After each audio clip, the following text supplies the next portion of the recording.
Segunda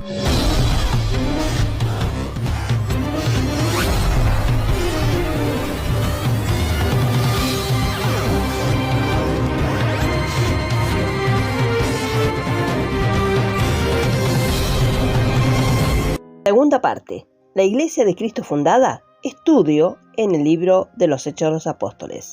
En la continuidad de nuestro estudio en el libro de los Hechos de los Apóstoles y después de considerar las dos grandes divisiones del libro, entramos en el perfil o la presentación de la primera división, las cuales comprenden los capítulos 1 al 12. Primeramente, el capítulo 1, las apariciones y la ascensión de Cristo Jesús. Segundo, el capítulo 2, la exaltación, el señorío de Jesús, inclusive el hombre despreciado de Nazaret que se muestra, lo cual es exhibida por el verter o el derramamiento del Espíritu Santo. Tercero, los capítulos 3 y 4, la glorificación de Jesús como el Hijo de Dios a Jesús de Nazaret por la sanidad del cojo, el hombre inválido, tipo de la restauración de Israel en el final. Cuarto, el capítulo 5, la entronización, la exaltación de Jesús como el prometido príncipe de justicia, dándose a entender por medio de su sentencia rápida o juicio de Ananías y Zafira y por las muchas señales especiales de muchos milagros y prodigios a través de los apóstoles. Tenga en cuenta especialmente el versículo 31. El milenio está prefigurado en los versículos 33 al 37 con Levítico capítulo 25. Quinto, el capítulo 5, versículo 17 al 41, Jesús como príncipe salvador, rechazado por los oficiales religiosos. Sexto, los capítulos 6 y 7, Jesús como el justo, el Hijo del Hombre, rechazado por las sectas religiosas, el pueblo y los ancianos, también típico de la actualidad. Séptimo, el capítulo 8, Jesús es proclamado en Samaria y al eunuco por Felipe, típico de Jesús, de su existencia, que se proclama a Israel y a los gentiles en el comienzo del milenio. Octavo, el capítulo 9, la salvación de Saulo de Tarso, un nuevo régimen a la vista. Noveno, los capítulos 10 y 11, Jesús proclamado a los gentiles en la casa de Cornelio. La era nueva, la iglesia introducida. Y décimo, el capítulo 12. Jesús como el rey rechazado por Herodes, que es un tipo del anticristo. Veamos también el perfil o la presentación de la segunda división que va de los capítulos 13 al 28. Primero, capítulos 13 y 14, el primer viaje misionero de Pablo. Segundo, capítulo 15, la legalidad acallada para siempre. Tercero, capítulos 16 al 18, el segundo viaje misionero de Pablo. Cuarto, capítulos 19 y 20, tercer viaje misionero de Pablo. Quinto, capítulos 21 al 23, última visita de Pablo a Jerusalén. Sexto, capítulos 24 al 26, Pablo encarcelado en Cesarea. Y séptimo, capítulos 27 al 28, la visita de Pablo a Roma. Así, de esta manera, comenzamos a desarrollar la primera división que va de los capítulos 1 al 12. En su primer punto, las apariciones y la ascensión de Cristo Jesús, capítulo 1. Leemos primeramente en Hechos de los Apóstoles, capítulo 1, verso 1. En el primer tratado, o Teófilo, hablé acerca de todas las cosas que Jesús comenzó a hacer y a enseñar. Este primer tratado es el Evangelio de Lucas que fue dirigido a Teófilo. Lucas capítulo 1, verso 3, y vamos a leer esa referencia. Me ha parecido también a mí, después de haber investigado con diligencia todas las cosas desde su origen, escribírtelas por orden, oh excelentísimo Teófilo. Y por este hecho sabemos que Lucas fue quien escribió este libro, o también llamado su segundo tratado. El pequeño verbo comenzó de Hechos capítulo 1, verso 1, está lleno de gran significado. Esto simplemente indica que las obras maravillosas y las palabras de Jesucristo no pueden limitarse solamente a 3 años y medio. El capítulo 1 conecta el libro de los Hechos de los Apóstoles con los Evangelios. Este anuncia la resurrección de Cristo, cuyo hecho se enfatiza en los primeros capítulos. Los resultados y el poder de su pasión, esto es, su muerte en la cruz, en donde expresa su aparición. El verso 3, a quienes también después de haber padecido se presentó vivo con muchas pruebas indubitables, apareciéndoseles durante 40 días y hablándoles acerca del reino de Dios y de su ascensión y la venida del Espíritu Santo, el cual dependían de su resurrección. Por esta razón que el apóstol Pedro insistió en que el número de los 12 se completase, en donde leemos también en Hechos capítulo 1, verso 22. comenzando desde el bautismo de Juan hasta el día en que de entre nosotros fue recibido arriba, uno se ha hecho testigo con nosotros de su resurrección. De esta manera, el versículo primero es el versículo clave. Vea el primer párrafo de la introducción, el primer tratado o Teófilo de todo lo que Jesús comenzó a hacer y a enseñar. Los versículos 3 y 6 indican el tema de los primeros 12 capítulos, el reino. Verso 3.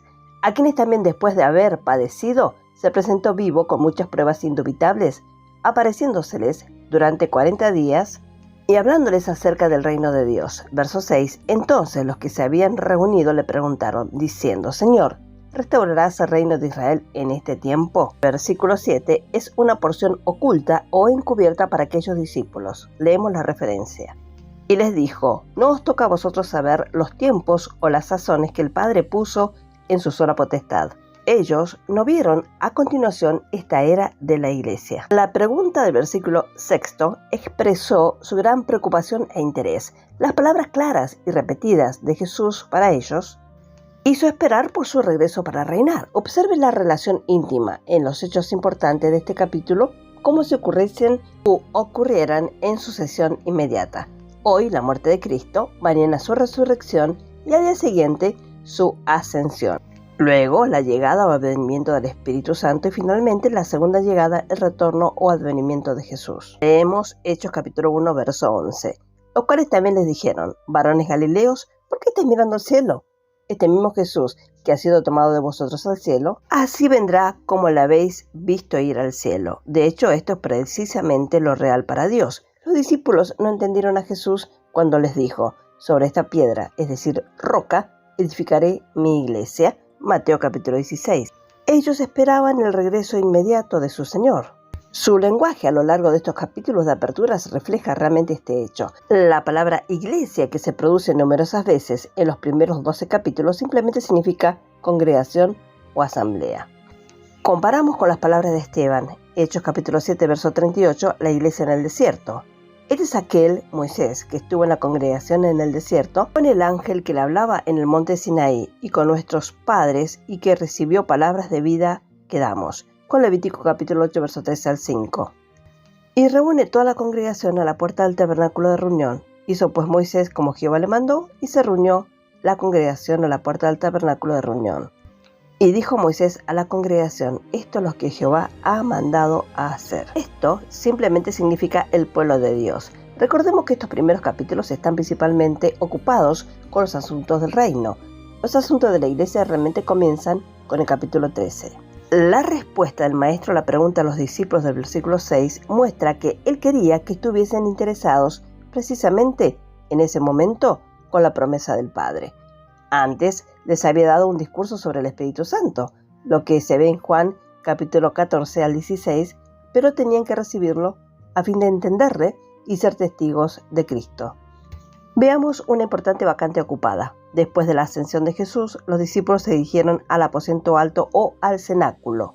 Tal vez esta fue una cámara en el templo. Se puede comparar con 2 de Reyes capítulo 23 verso 12, donde nos dice, derribó además el rey los altares que estaban sobre la azotea de la sala de Acaz, que los reyes de Judá habían hecho, y los altares que había hecho Manasés en los 2 atrios de la casa de Jehová, y de allí corrió y arrojó el polvo al arroyo del Cedrón. Primera de Crónicas capítulo 28 verso 11. Y David dio a Salomón su hijo el plano del pórtico del templo y las casas, sus tesorerías, sus aposentos, sus cámaras y la casa del propiciatorio.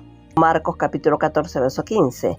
Y él os mostrará un gran aposento alto ya dispuesto, preparado para vosotros allí. 120 en número, donde había una continuidad unánimes en oración y súplica. Fue en medio de este tiempo de oración que Pedro anunció. Uno debe convertirse en un testigo con nosotros de su resurrección. No hay espacio para el argumento de que si Pedro estaba en relieve en orden divino. La necesidad estaba ahí. 12 siempre es el número divino de plenitud del reino. 4, el número divisible de la humanidad, multiplicado por 3, el número indivisible de la deidad. 4 por 3, 12. El número global del divino dominio en la tierra y el completo y absoluto de autoridad, número de la nueva creación. Estudié la ciudad santa en Apocalipsis capítulo 21. El Espíritu Santo no vendría hasta que la vacante dejada por Judas Iscariote fuera ocupada. ¡Maravilloso! Dios tenía un hombre en la formación para ese lugar durante todos estos 3 años. Comparamos capítulo 1, verso 21 de Hechos con Marcos capítulo 4, verso 10 y leemos las referencias. Hechos capítulo 1, verso 21. Es necesario, pues, que de estos hombres que han estado juntos con nosotros todo el tiempo que el Señor entraba y salía entre nosotros. Marcos capítulo 4, verso 11, cuando estuvo solo, los que estaban cerca de él, con los 12, le preguntaron sobre la parábola.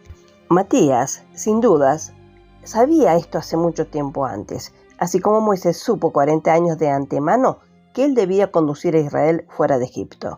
Tenga en cuenta que él fue contado con los 11 apóstoles, Hechos capítulo 1, verso 26, y también leemos esta referencia. Y les echaron suertes, y la suerte cayó sobre Matías, y fue contado con los 11 apóstoles. También Hechos capítulo 2, verso 14. Entonces Pedro, poniéndose en pie con los 11, alzó la voz y les habló diciendo: varones judíos y todos los que habitáis en Jerusalén, esto os sea notorio y oíd mis palabras. En el capítulo 6, verso 2, es contado con los 12. Entonces los 12 convocaron a la multitud de los discípulos y dijeron: no es justo que nosotros dejemos la palabra de Dios para servir a las mesas. Sin embargo, algunos que al parecer no querían dar al apóstol Pablo el lugar que Dios le había concedido, se levantan y dicen que Pablo habría tenido ese lugar y que en realidad él se convirtió en el 12º apóstol.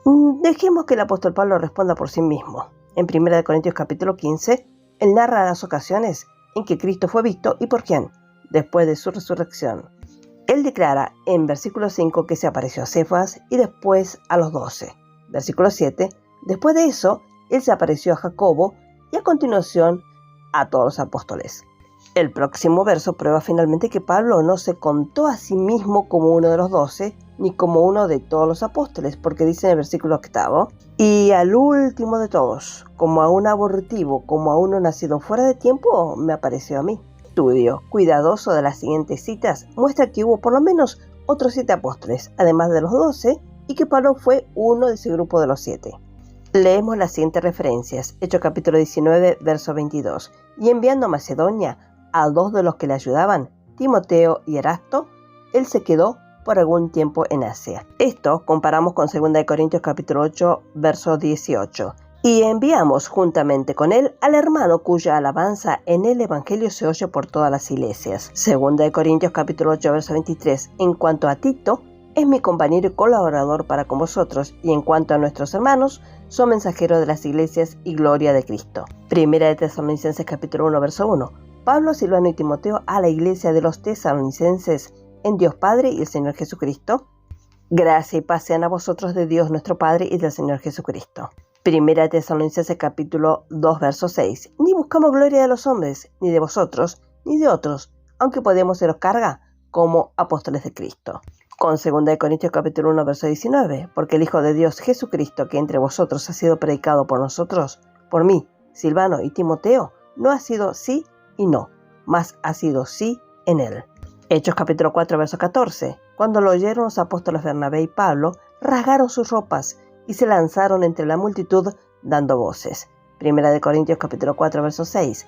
Pero esto, hermanos, lo he presentado como ejemplo en mí y en Apolos, por amor de vosotros, para que en nosotros aprendáis a no pensar más de lo que está escrito, no sea que por causa de uno os amanezcáis unos contra otros. 1 Corintios capítulo 4, verso 9. Porque según pienso, Dios nos ha exhibido a nosotros, los apóstoles, como postreros, como a sentenciados a muerte, mas hemos llegado a ser espectáculo al mundo, a los ángeles y a los hombres. La palabra mensajero en 2 Corintios capítulo 8, verso 23 y Filipenses capítulo 2, verso 25 es apóstol, en el texto griego original.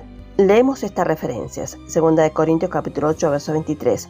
En cuanto a Tito, es mi compañero y colaborador para con vosotros. Y en cuanto a nuestros hermanos, son mensajeros de las iglesias y gloria de Cristo. Filipenses capítulo 2, verso 25.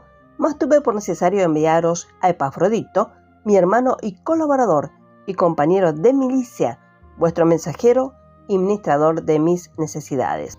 Se traduce apóstol en la versión revisada. Pablo fue el apóstol principal de otro grupo, la Iglesia, y por otro propósito distinto, así como Pedro fue el líder de los 12 apóstoles del Cordero.